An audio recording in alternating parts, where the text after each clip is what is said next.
ॐ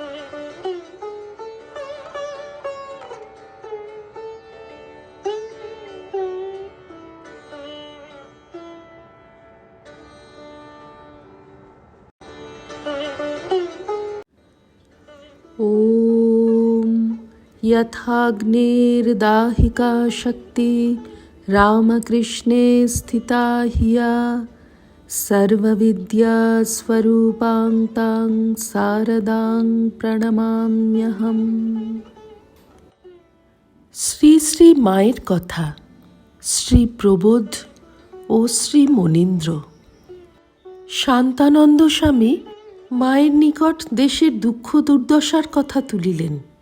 শান্তানন্দ: ইনফ্লুয়েঞ্জাতে শুনছি ৬০ লক্ষ লোক মরেছে, ধান চাল সব দুর্মূল্য, লোকের বড় কষ্ট। মা: হ্যাঁ বাবা, লোকে খেতে পাচ্ছে না, আবার যার ঘরে ছেলেপিলে আছে তার আরও কষ্ট।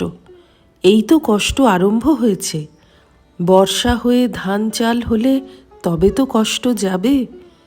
কে সাহেব নাকি এসেছিল কলকাতায়, যেখানকার ধান চাল সেখানে থাকবে আইন করবে বলে, সে নাকি চলে গেছে। মনীন্দ্র: সেরূপ চেষ্টা তো হচ্ছে।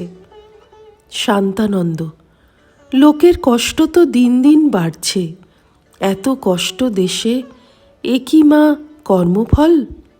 মা: এত লোকের কি কর্মফল, কি একটা হাওয়া এসেছে। শান্তানন্দ: যুদ্ধ থেমে গেছে, তবু জিনিসপত্র সস্তা হচ্ছে না কেন?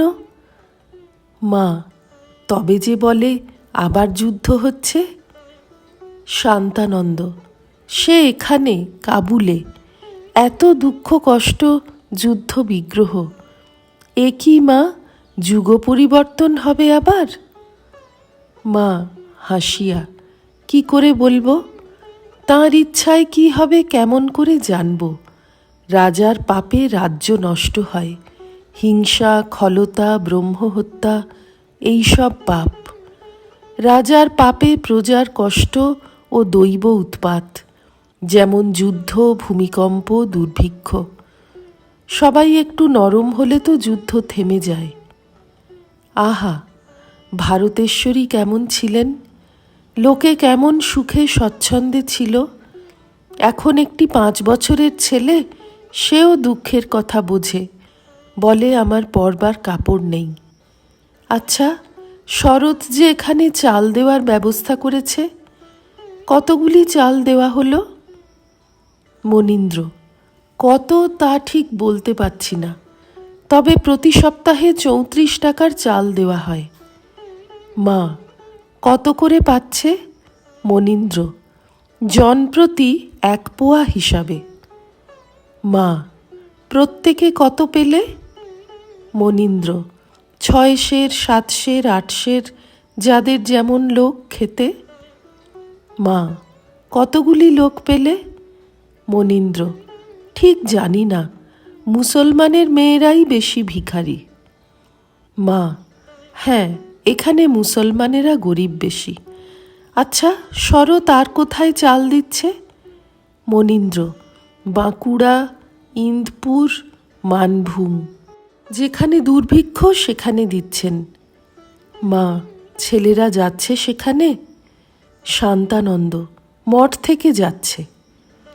মনীন্দ্র: ইন্দপুর, যেখানে সাতুর যাবার কথা হয়েছিল।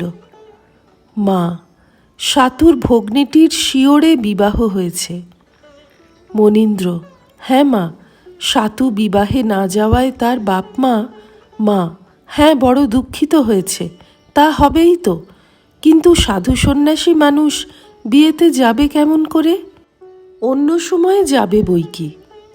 প্রভাকরের ছেলেটি ভালো হলে হয়, ছেলে হওয়া এক পাপ। তিনি বলতেন সংসারে সব ভেলকিবাজি। ভেলকিবাজি বটে, তবে মনে থাকে না এই দুঃখ। শ্রী রামকৃষ্ণার্পণমস্তু।